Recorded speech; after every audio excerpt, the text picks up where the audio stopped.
Principles of sports nutrition.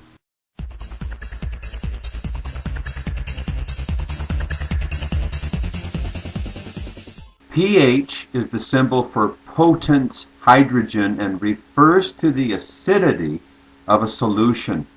pH is measured on a scale between 0 to 14, with numbers below 7 referring to acid and numbers above 7 referring to alkaline or base.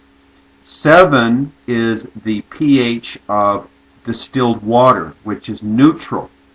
Now, the pH scale was originally developed by a Danish biochemist. His name was Sorensen, and it's based on the concentration of hydrogen ions in a solution, and these are expressed in chemical units called moles per liter.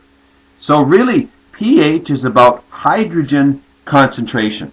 Any solution dominated by hydrogen ions is acidic, whereas any solution dominated by hydroxide ions is alkaline.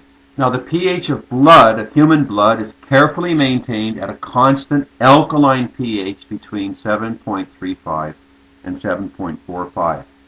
And except for the stomach contents at certain times, the entire body is alkaline. There's not a lot of acid except when we overload it with acid-forming food. Now, what does that mean? There are minerals in foods that tend to be acidic or alkaline. The acid-forming minerals are phosphorus, chlorine, and sulfur, whereas the alkaline-forming minerals are calcium, magnesium, sodium, potassium, and zinc. Here's how it works. If a food is particularly high in phosphorus, like bread, for example, and low in calcium, magnesium, or potassium, the overall net effect after digesting and metabolizing it is an acidic ash. Now, acid has to be buffered by the systems of the body. And the long-term effect of consuming a really highly acidic diet puts a lot of stress on these buffering systems and eventually depletes the alkaline reserves of the body. And this is why acid is associated, excess acid, with all disease and all fatigue. Ideally, our food base, the foods you eat every day, should generate an alkaline impact overall and provide a significant contribution of fluid. A practical approach, a real-life approach, creates at least a 60% alkaline and 40% acid balance.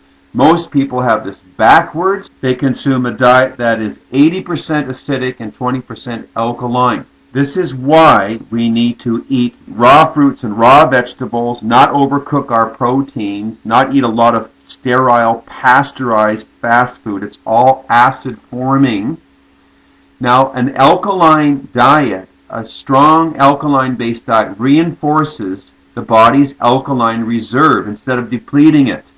Alkaline-forming foods also tend to hydrate the body and provide additional quantities of chlorophyll and important phytochemicals, including flavonoids and carotenoids and isoflavones and triterpenoids and butyrates. In other words, our human genome evolved over a long period of time from eating an alkaline, whole food, organic, fresh food base. That is the best diet. The paleo diet is one of the best. It is the least offensive. It is high in micronutrient density. It tends to be alkaline. If you want to survive and thrive, you need to consume food that is compatible with your genome, compatible with your individual biochemistry. And an alkaline diet, a diet that is high in potassium, low in phosphorus, high in magnesium, low in sulfur, one that's balanced, just like the scales in the picture. You've got to have balance in favor of being alkaline. That is one of the keys to staying well lifelong.